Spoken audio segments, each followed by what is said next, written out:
Hello, this is Tony Heller from RealClimateScience.com with the latest climate news. 4 years ago, NASA reported that Earth's tropical regions were the cause of the largest increases in atmospheric carbon dioxide seen in the last 2,000 years. The jungles were releasing a lot of carbon dioxide.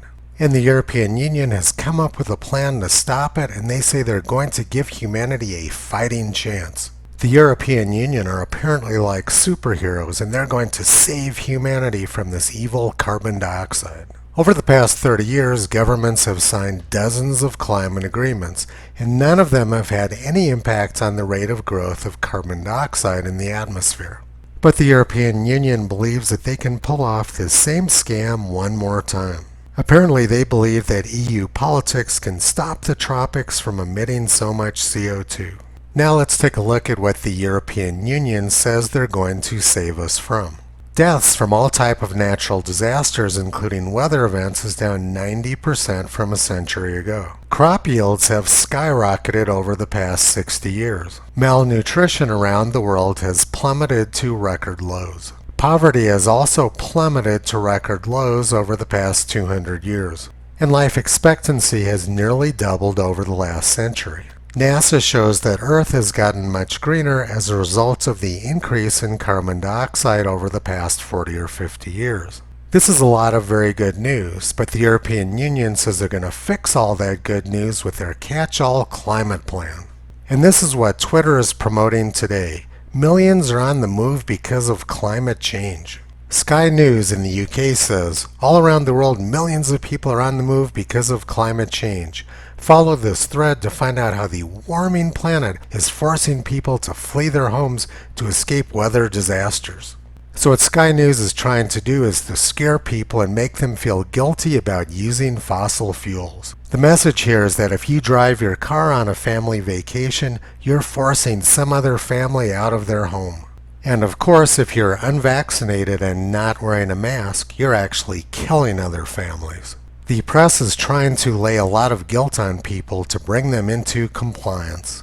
They say that the warming planet is actually forcing people to flee their homes, and they imply that it's your fault.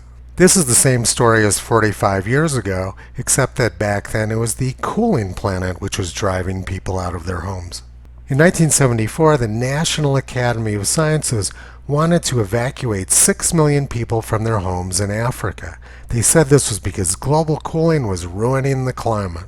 So 45 years ago, global cooling was causing climate refugees, and now global warming's doing exactly the same thing, and it's your fault.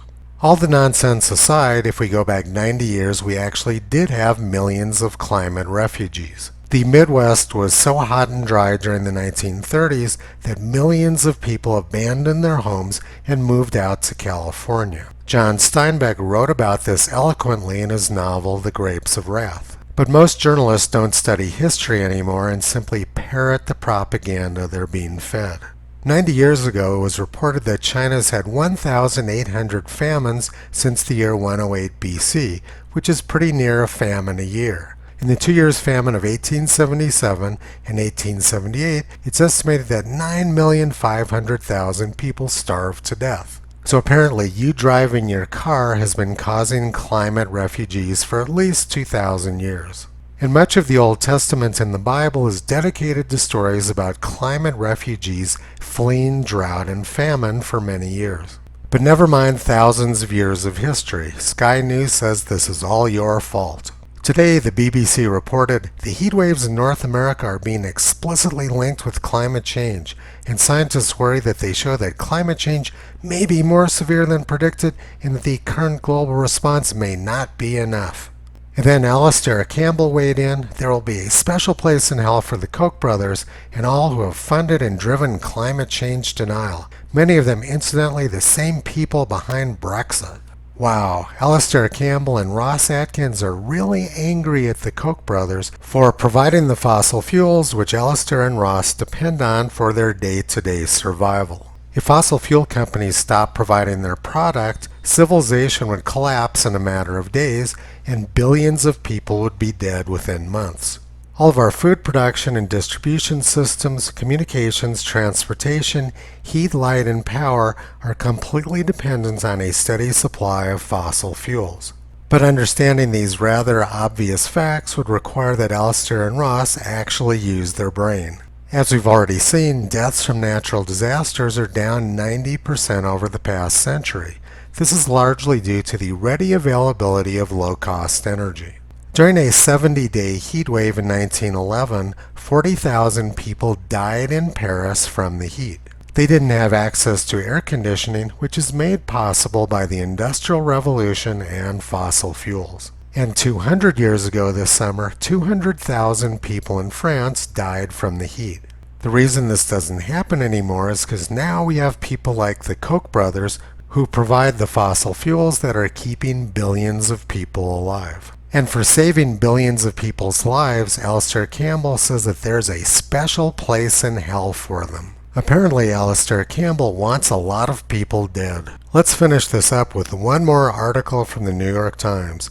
It's not your imagination. Summers are getting hotter. The premise of the article is that summers have gotten hotter in the United States since the 1950s. They said in the article that extraordinarily hot summers did not occur during the 1950s. Now, instead of looking at New York Times propaganda, let's look at the actual data. The 1950s actually had some of the hottest summers on record in the United States. This heat wave graph is from the National Climate Assessment, and it shows that heat waves in the United States were much worse prior to 1960.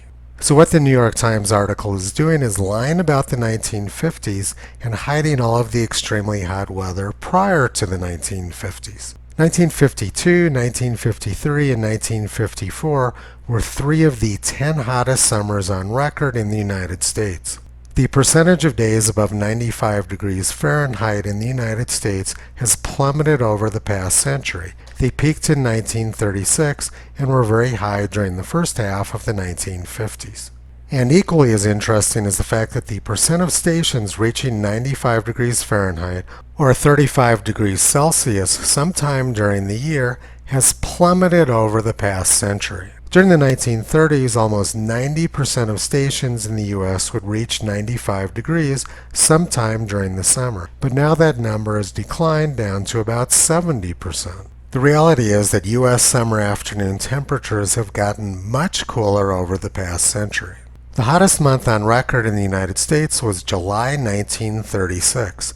Let's look at these statistics. During July 1936, North Dakota, South Dakota, Oklahoma, and California all went over 120 degrees. 23 states were over 110 degrees, shown in purple. 43 states were over 100 degrees, shown in red, and every state was over 90 degrees. Climate alarmists now get hysterical when the Sonoran and Mojave deserts get over 110 degrees. But during July 1936, 110-degree temperatures were recorded in 23 states around the country. Heat like 1936 is incomprehensible now, which is why the New York Times is hiding all of the data prior to 1950. This graph shows all of the long-term United States stations which set their all-time temperature record by year going back to 1889. In 1936, almost 1/4 of the stations set their all-time temperature record. The number this year is much smaller, but the New York Times wants you to believe that this year's heat wave was unprecedented. Let's compare this year's June heat wave to June of 1933. In this map, the brown dots represent stations which got over 100 degrees during June of this year, and the red dots were over 110 degrees. There were quite a few 100-degree temperatures recorded in the western half of the country, and a few 110-degree temperatures along the west coast. But the eastern half of the country didn't have any 100-degree temperatures last month. Now let's compare June 2021 to June 1933. During June of 1933, the vast majority of states were over 100 degrees Fahrenheit, and there were many 110-degree temperatures in the Great Plains, which didn't occur this year. The heat wave of June 1933 was much worse than the heat wave of 2021. The BBC is lying about U.S. heat waves, and Aleister Campbell is very angry at the Koch brothers for keeping billions of people alive. These people are deluded, and they're very dangerous. Toto has been pulling back the curtain on these frauds and lunatics for the past 13 years. You can visit Kyrie, Toto, and Caesar on the web at realclimatescience.com.